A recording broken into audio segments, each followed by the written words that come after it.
Hello.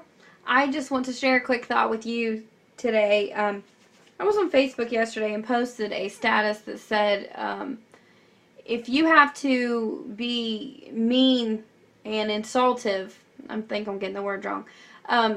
If you have to be mean and insultive to hold your own ground, then it really shows how shaky your own position is. And the reason I wrote that is because I was reading on Facebook and was very, very disappointed at the things people said and you know, how negative really people are.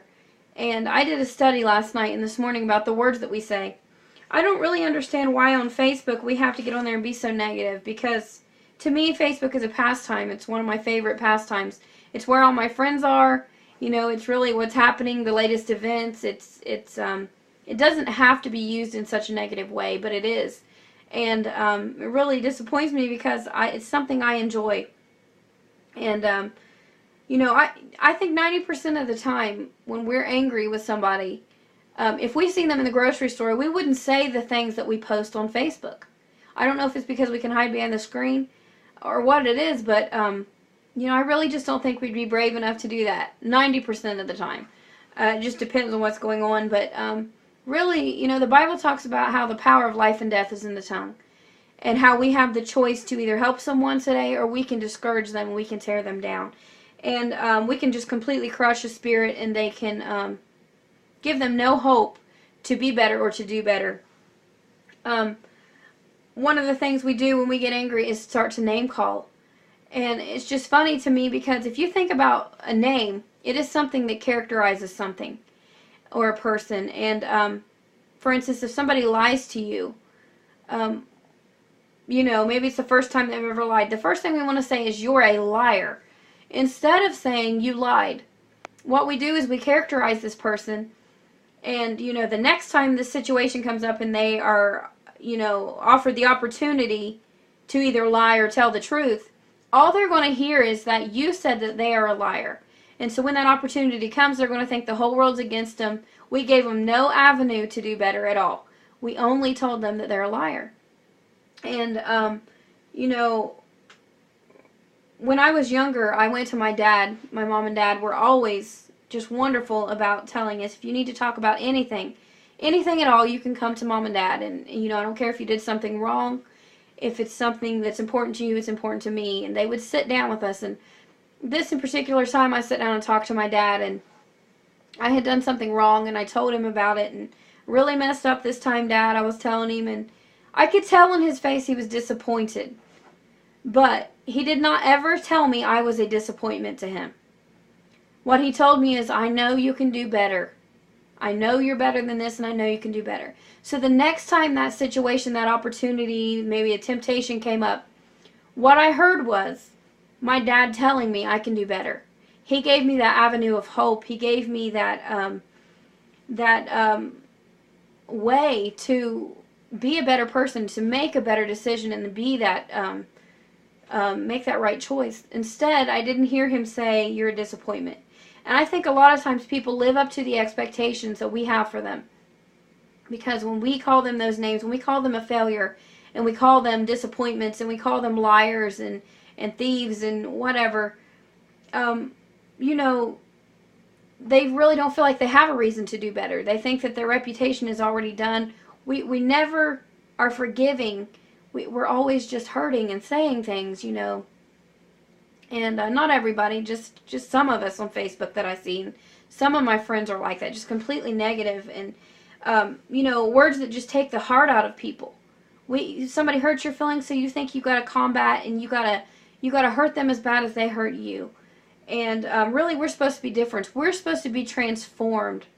We're supposed to be different, you know, Christ-like. And we say these things. You know, a lot of married couples, when really what they're feeling is disappointment, they'll say, let's get a divorce. You know, because they're mad for a second. And really what they feel is disappointment. It's not, it's petty. It's something that can be worked through. You know, we don't got to throw these big words around. You know, divorce should never be in a vocabulary of married people. It shouldn't. I know sometimes things happen. I'm not trying to open a can of worms, but, you know, really it's disappointment. You know, pinpoint what you're trying to say. You know, don't say things you don't mean. Overstating words, you're never on time, you're always late. You know, how is a person always late and never on time? How are they always that? You don't give them any hope to become better.